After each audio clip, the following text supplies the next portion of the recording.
أهلا بيكم. في 8 يونيو سنة 1997 في المباراة النهائية شيكاغو بولز ضد يوتا جاز في الربع الأخير، مايكل جوردن لاعب السلة كان مريض، جسمه منهار، بس في الملعب الزمن توقف. كل حركة كانت واضحة، كل تمريرة كان حاسبها قبل ما تحصل. بالنسبة له الألم اختفى والحشود اللي حواليه اختفت. في المباراة دي سجل 38 نقطة لوحده وهو مش قادر يقف على رجليه. بعد المباراة سألوه ازاي عملت كده، رد ببساطة I was in the zone. العلماء دلوقتي عارفين ان اللي حصل ده مش معجزة، ده وضع تشغيل خاص في دماغ الإنسان، الحالة اللي الرياضيين بيتكلموا عنها بس محدش بيعرف يوصل لها إراديا إلا لو عرف السر. أنا إسماعيل أحمد ودي قناة الجانب الرمادي. يلا بينا نبدأ.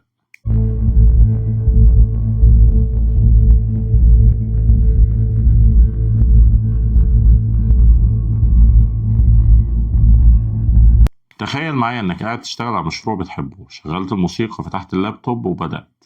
في الأول بيبقى فيه مقاومة، دماغك بيقول لك ده صعب سيبه لبكرة، بس أنت كملت وفجأة في حاجة غريبة بتحصل. الكلمات بدأت تيجي من غير تفكير، الأفكار بتتدفق كأنها مش جاية منك، إيدك بتتحرك على الكيبورد وكأنها عارفة الطريق. بصيت على الساعة، 3 ساعات عدوا بس حسيت إنهم 20 دقيقة. مش جعان، مش عطشان، ومش تعبان، أنت مندمج تماما في اللي بتعمله. اللي أنا وصفته ده مش خيال، ده اسمه حالة التدفق. وفي عالم نفس قضى حياته كلها عشان يفهم السر اللي وراه.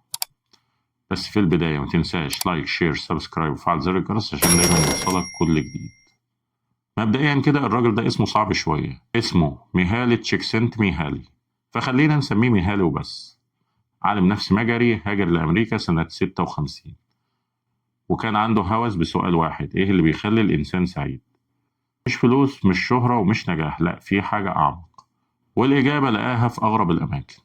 سنة 1975 ميهالي كان بيدرس في جامعة شيكاغو وبدأ يلاحظ ظاهرة غريبة عند فئات معينة من الناس. الرسامين كانوا بيقعدوا ساعات يرسموا وبينسوا ياكلوا. الجراحين كانوا بيدخلوا العمليات 8 ساعات ويخرجوا منتعشين. متسلقي الجبال كانوا بيخاطروا بحياتهم من غير أي مقابل مادي. عازفي البيانو كانوا بيتمرنوا 6 ساعات وبيحسوا إنها دقايق. السؤال اللي حير ميهالي: ليه الناس دي بتعمل حاجات صعبة جدا وبتحس بسعادة؟ يعني مفيش فلوس كتير ومفيش شهرة مضمونة، بس في شعور أقوى من أي حاجة. ميهالي قرر يدرس الظاهرة دي علميا. عمل مقابلات مع آلاف الأشخاص، رياضيين، موسيقيين، فنانين، جراحين، كتاب، حتى عمال مصانع. كان بيسألهم نفس السؤال: أوصف لي أسعد لحظة في شغلك. والمفاجأة كلهم وصفوا نفس الحالة بالظبط. الوقت كان بيعدي بسرعة رهيبة، كنت حاسس إني جزء من اللي بعمله. ما كنتش بفكر، كنت بعمل بس. كل حاجة كانت سلسة. في عازف بيانو قال له إيدي بتتحرك على البيانو كأن في حد تاني بيعزف من خلالي. متسلق الجبال قال الخوف اختفى، أنا والجبل بقينا حاجة واحدة. وفي جراح قال في العملية أنا مش موجود، في بس المشرط والنسيج. ميهالي لاحظ حاجة: كل الناس دي كانت بتوصف تدفق، مش تركيز عادي ومش مجرد استمتاع، ده اندماج كامل. فسمى الحالة دي فلو ستيت أو حالة التدفق، وهي جاية من وصف الناس نفسها إن الشغل كان بيتدفق زي النهر. وبدأ يحلل إيه الشروط اللي بتخلي الإنسان يدخل الحالة دي، واكتشف معادلة دقيقة. بعد سنين من البحث ميهالي اكتشف إن حالة التدفق مش عشوائية، في معادلة نفسية بتخليها تحصل، وهي إن التدفق بيساوي التحدي المناسب في المهارة الكافية في الهدف الواضح. يعني التحدي لازم يكون أعلى من مهاراتك بس بنسبة بسيطة. لو التحدي أقل من مهاراتك هيبقى ملل، ولو التحدي أعلى بكتير من مهاراتك هيبقى قلق وخوف. لكن لو التحدي أعلى بزيادة طفيفة جدا، شبه ما انتش حاسسها، فده بيعمل تدفق. ميهالي رسم الموضوع ده في رسم بياني شهير. المحور الرأسي هو مستوى التحدي، والمحور الأفقي هو مستوى المهارة، والمنطقة الوسطى بالظبط هي التدفق. مثال على كده: عازف بيانو مبتدئ بيعزف سوناتا موتزارت، فده بيعمل له قلق لأن التحدي عالي قوي. طيب عازف محترف بيعزف توينكل توينكل ليتل ستار، فده بيعمل له ملل لأن التحدي قليل قوي. لكن عازف متوسط بيعزف قطعة أصعب شوية من مستواه، فده بيعمل له تدفق. رقم 2: لازم يكون عندك هدف واضح قوي، مش إن أبقى ناجح، مش أخلص المشروع، لا، هدف محدد ودقيق. يعني أخلص الصفحات دي في الساعة الجاية، أحل المشكلة التقنية دي دلوقتي، أعزف القطعة دي من غير غلطة واحدة. ليه؟ لأن دماغك محتاج فيدباك فوري عشان يعرف إنه ماشي صح. رقم 3: إلغاء كل المشتتات. التدفق حساس جدا، أي مقاطعة بترجعك للصفر. ميهالي اكتشف إن الدخول في التدفق بياخد من 15 ل 20 دقيقة من التركيز المتواصل، فلو حد كلمك في الدقيقة 18 هترجع من أول وجديد. يعني لو جمعت الثلاث شروط دول دماغك بيدخل في حالة تدفق تلقائيا. بس إيه اللي بيحصل في دماغك في اللحظة دي؟ علماء الأعصاب درسوا دماغ الناس في حالة التدفق واكتشفوا حاجة غير متوقعة، إن الدماغ مش بيشتغل أكتر لكن بيشتغل أذكى. ولاحظوا شوية ظواهر. الظاهرة الأولى هي التعطيل المؤقت للفص الجبهي. الفص الجبهي ده مسؤول عن التخطيط، النقد الذاتي، القلق والوعي بالذات. لكن في حالة التدفق الفص ده بيطفي جزئيا. ليه؟ لأن دماغك قرر إن الوقت ده مش وقت تفكير وتحليل، الوقت ده وقت أداء. العقل بيسكت عشان الموهبة تتكلم، وده اللي بيخليك تنسى نفسك، لأن مفيش صوت داخلي بينقذك. تنسى الوقت لأن مفيش وعي بمرور الزمن. تبدع بحرية لأن مفيش خوف من الفشل. الظاهرة التانية الكوكتيل الكيميائي. في التدفق دماغك بيفرز دوبامين اللي هو شعور بالمكافأة والتحفيز، نور أدرينالين تركيز عالي ويقظة، أندروفين إحساس بالنشوة وتقليل الألم، أناندامايد إبداع وربط أفكار غير تقليدي، سيروتونين هدوء والثقة. المزيج ده بيخلي أدائك يتضاعف 5 مرات، ودي مش مبالغة. تحليلات ماكنزي أشارت إلى أن الموظفين في حالة التدفق إنتاجيتهم بتزيد 500%. دلوقتي تعالى نفهم بالظبط إيه اللي بتحس بيه في حالة التدفق. أول حاجة فقدان الوعي بالذات. الصوت الداخلي بيختفي. أنا شكلي إيه؟ الناس فاكراني إيه؟ أنا كويس ولا لأ؟ كل الأسئلة دي بتتلاشى. أنت بتبقى الفعل نفسه. مش أنا بكتب، أنت بتبقى الكتابة نفسها. يعني مش أنا بعزف، بتبقى أنت الموسيقى. ميهالي سمى ده merging of action and awareness، اندماج الفعل مع الوعي. رقم 2 تشوه الزمن.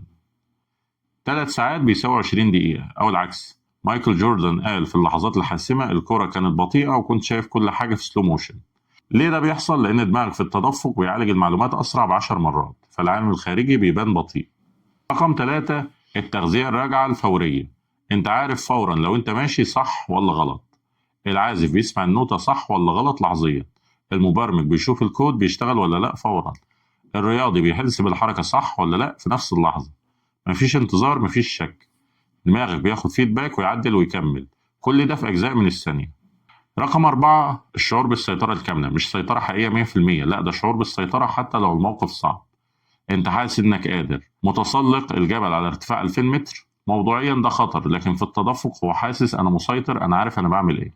رقم 5 الشعور بان النشاط مجزي في حد ذاته، اللي بتسمى اوتوتيليك اكسبيرينس.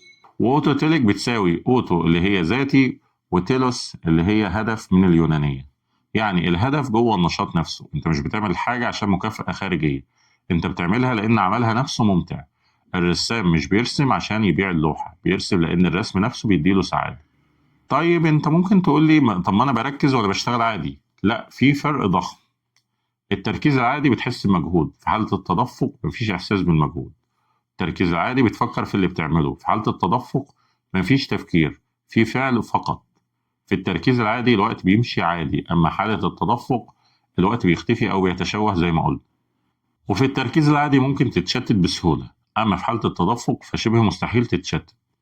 كمان في التركيز العادي بتحس بالتعب بعدها، حالة التدفق بتحس بطاقة وانتعاش. وأخيرا التركيز العادي محتاج مجهود عشان تستمر، أما في حالة التدفق فالاستمرارية تلقائية. التدفق مش تركيز، التدفق حالة وعي مغايرة تماما.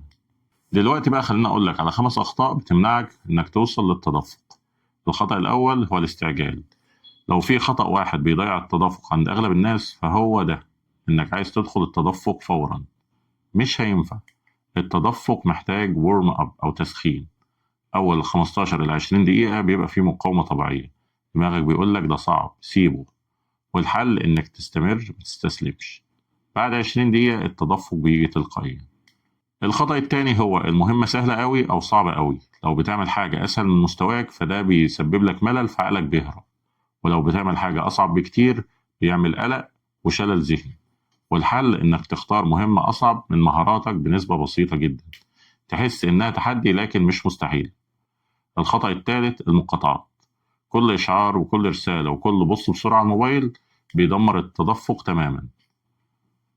دراسة في جامعة كاليفورنيا أثبتت لما بتتقاطع بتبقى محتاج 23 دقيقة عشان ترجع لنفس مستوى التركيز. والحل إنك قبل ما تبدأ الموبايل يبقى فلايت مود والإشعارات مقفولة والباب مقفول، تكون مش موجود لمدة ساعة كاملة بالنسبة للعالم. الخطأ الرابع هو غياب الهدف الواضح.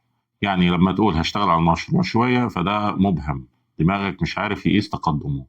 الحل هخلص ال3 صفحات دول مثلا في 10 دقايق أو في ربع ساعة، فده هدف واضح. دلوقتي دماغك بيبقى عارف الهدف وعارف يقيس هو أنجز قد إيه. الخطأ الخامس البيئة المشتتة، زي مكتب فوضوي أو إضاءة سيئة أو ضوضاء، كل ده بيسحب طاقة معرفية. الحل إنك تصمم مساحة للتدفق، تكون نظيفة مرتبة وفيها إضاءة مناسبة، ويكون فيه موسيقى محايدة أو صمت، كل حاجة تحتاجها تكون جنبك. دلوقتي بقى خليني أقول لك إزاي تدخل حالة التدفق بإرادتك. الخطوة الأولى إنك تختار النشاط صح، لأن مش أي نشاط يوصلك للتدفق. في شروط للنشاط ده، إن يكون في تحدي واضح، ويكون عندك مهارة أساسية فيه، ويكون عندك اهتمام حقيقي بيه، ويكون عندك فيه فيدباك فوري. وأمثلة على كده البرمجة، الكتابة، الرسم، العزف، الرياضة، الطبخ لو بتحبه. لكن مثلا تصفح السوشيال ميديا ما فيهاش تحدي، الشغل الروتيني الممل ما فيهوش اهتمام، الحاجة الجديدة تماما ما بيبقاش فيها مهارة. الخطوة التانية إنك تحدد هدف واضح ومحدد. مش كفاية تقول هشتغل على الرسمة، الأفضل هخلص تظليل الوجه في الرسمة دي في ساعة. ليه؟ لأن دماغك محتاج تارجت واضح يركز عليه. الخطوة التالتة زي ما قلنا قبل كده إنك تجهز البيئة المثالية، يعني هتقفل كل المشتتات والموبايل وتقفل الباب وتنسى الناس تماما، وتجهز المساحة زي ما قلنا برضو، وتختار موسيقى محايدة بدون كلام أو صمت كامل. كمان ابدأ على الورم أب، أول 15 ل 20 دقيقة زي ما قلنا هتكون صعبة تماما، ودماغك هيحاول يبعدك، زي ما يقولك ده شيء صعب سيبه وافتح اليوتيوب. سيبك منه وركز واستمر وكمل في المهمة حتى لو حاسس بمقاومة، لأن بعد 20 دقيقة المقاومة تختفي والتدفق هيبدأ. الخطوة الخامسة استمر في النطاق الأمثل، لو حسيت بملل زود الصعوبة شوية، ولو حسيت بقلق قلل الصعوبة شوية، ولو حسيت بتدفق استمر بالظبط زي ما انت. الخطوة السادسة ما تحاولش تفكر في التدفق، ما تسألش نفسك هل أنا دلوقتي في تدفق ولا لأ. لما تفكر في التدفق هتطلع منه فورا، لأن التدفق بيساوي غياب الوعي الذاتي. لكن لما تبدأ تراقب نفسك فأنت بتدمر الحالة دي. يعني ببساطة سيب نفسك، ركز في المهمة وبس، والتدفق هيجي لوحده. في النهاية ما تنساش فهمك لنفسك هو أول خطوة للتغيير، والوعي هو مفتاحك لكل خطوة جديدة. ولو عجبتك الحلقة ما تنساش لايك، شير، سبسكرايب، وفعل زر الجرس عشان دايما يوصلك كل جديد، واشوفك في رحلة جديدة جوه عقلك.